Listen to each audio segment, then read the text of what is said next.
What's up, Fluffle Gang? If you're new here, my name is Luffy, and welcome to my channel. Today, we're talking Skullface. Skullface bringing up the boss's will during his car ride with Venom gave me emotional whiplash. Sitting down with the villain of MGS5, I was prepared to hear about evil schemes, Metal Gears, and nukes, not about the motivating force behind Big Boss's and Zero's actions. How did someone like Skullface know about the boss's will, and why was he bringing it up? Just a heads up, this video will have spoilers for Metal Gear Solid 5. As always, everything traces back to Zero. Zero introduced his warped interpretation of the boss's will to Skullface. Skullface didn't agree with Zero's plans, however, or even how Zero had interpreted what the boss wanted, and so vowed to stop him and enact his own version of the boss's will. How close would Skullface have gotten to realizing the boss's will had his plan succeeded? There are a couple things we need to look at first before we can answer that question. First and foremost, who is Skullface as a person? We all interpret our experiences and information through the bias of our past experiences, and Skullface is no different. Skullface is motivated by a lust for revenge, and so he views others' motivations through that same lens. If he's so preoccupied by revenge, wouldn't others be just as preoccupied by it too?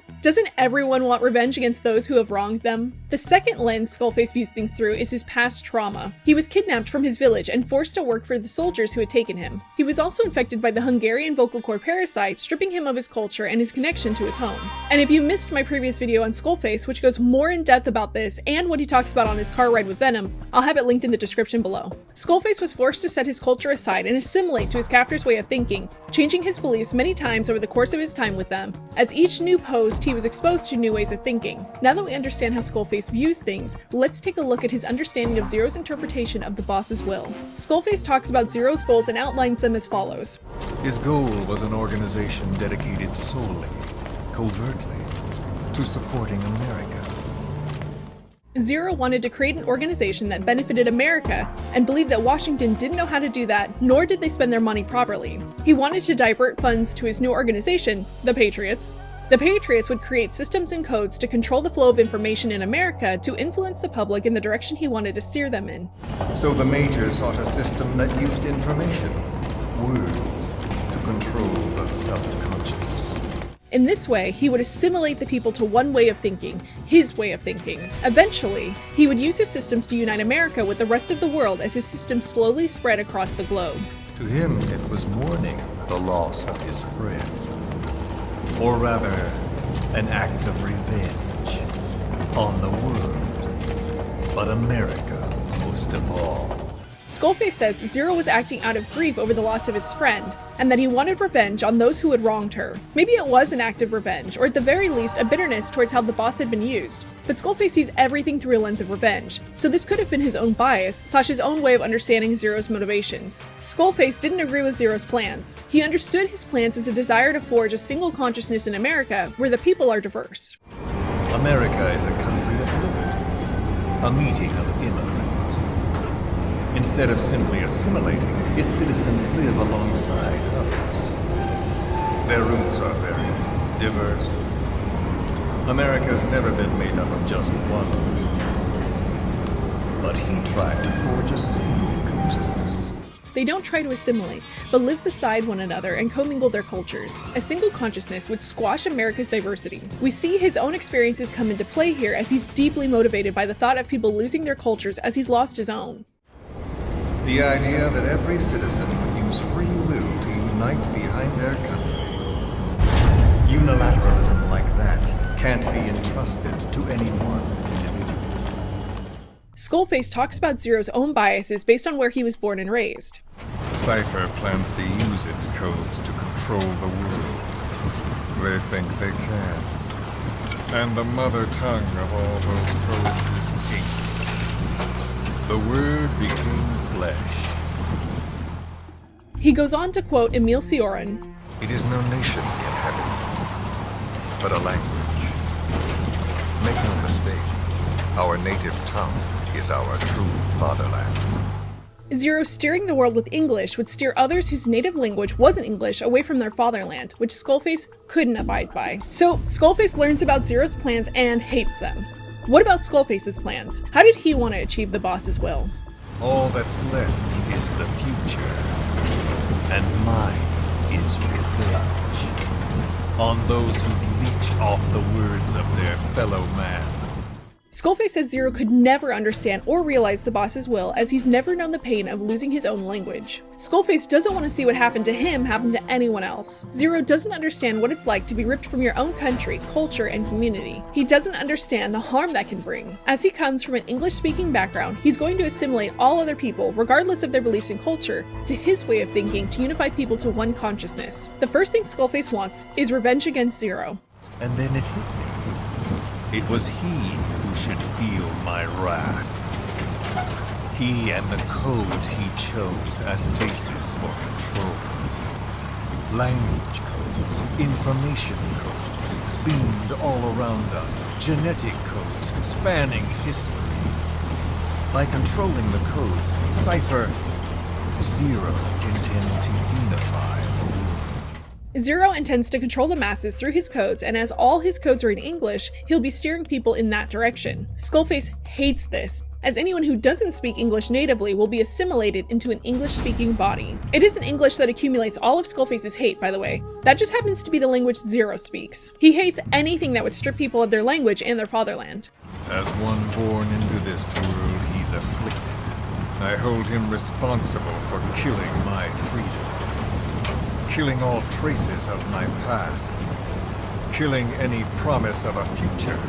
Skullface isn't able to return to his fatherland or speak his native language. A byproduct of Zero's plans, in Skullface's eyes, will put many more in his position, which is unacceptable to him. He holds Zero responsible for what he went through by proxy, and with his plans to continue to assimilate people into one body, he holds him responsible for killing any future he may have. Skullface overcorrects in the opposite direction of Zero and vows instead to rid the world of all language. Without language, he'll be free to build for the world a common language all people would understand. The world will need a new common tongue. A language of nukes. My metal ears shall be the thread by which all countries are bound together in equality. No words will be needed. Skullface believes that by ridding the world of language, he's leveling the playing field. By providing a new language for people to communicate by, he's linking people together. Violence and deterrence are universal languages, and by arming the world with nuclear weapons, Skullface is guiding the world to communicate in these universal languages. As the supplier of nuclear weapons, he's placing himself in Zero's spot as the guide of these new talks. He'll control what countries have access to what, and Sahelanthropus will be his deterrent to anyone who should want to challenge him. It's a little hypocritical, to be honest. Skullface lambasts Zero for not seeing his own bias in his codes and the systems he creates to guide the world, and misses his own biases in his own plans. Or maybe he's aware of them but doesn't care, as his plans allow him to get revenge on Zero and the people who stole from him his fatherland. So, how close did Skullface get to achieving the boss's will? Not close at all. The boss wanted people to respect one another and work towards the benefit of humanity regardless of people's personal cultures, not in opposition of them. She wanted people to be respected and valued, and Skullface's plans to rip language from the world is in opposition to that. He himself says that we are our language, and taking that away strips someone of their fatherland. How could the boss ever be on board for a plan like that? Skullface, like Zero, mistakenly believed that the boss wanted to see the world united and that the ends justify the means, but that's totally missing the point of the boss's speech. Skullface was also aiming to arm the world with nukes to stalemate every country in a kind of Cold War. How is recreating the situation Big Boss and the boss found themselves in supposed to achieve her will? A soldier's skills aren't meant to be used to hurt friends. Just because you don't have anyone you care about, Skullface, doesn't mean no one does. The boss was pitted against people she cared about multiple times and never wanted anyone to be in a situation like that again. Raising the stakes by arming the world with nukes would absolutely pit friends against one another. I could see the planet as it appeared from space. That's when it finally hit me. Space exploration is nothing but another game in the power struggle between the US and the USSR. Skullface's race to arm the world with nukes would encourage another power struggle, but on an even grander scale now that Skullface would be making nukes that much more accessible. A world without communism or capitalism, that is the world I wanted to see. Eradicating language wouldn't stop politics, obviously, since people would still be interested in getting their hands on nukes. What would people be gathering nukes for if not for a deterrence to protect their own ideologies and beliefs against those with opposite beliefs? Maybe people wouldn't be able to verbally argue their politics, but politics would continue to be a thing. People would find new ways to communicate, and things may even turn out more bloody without the ability to speak. Let's look at Quiet. I love her so much.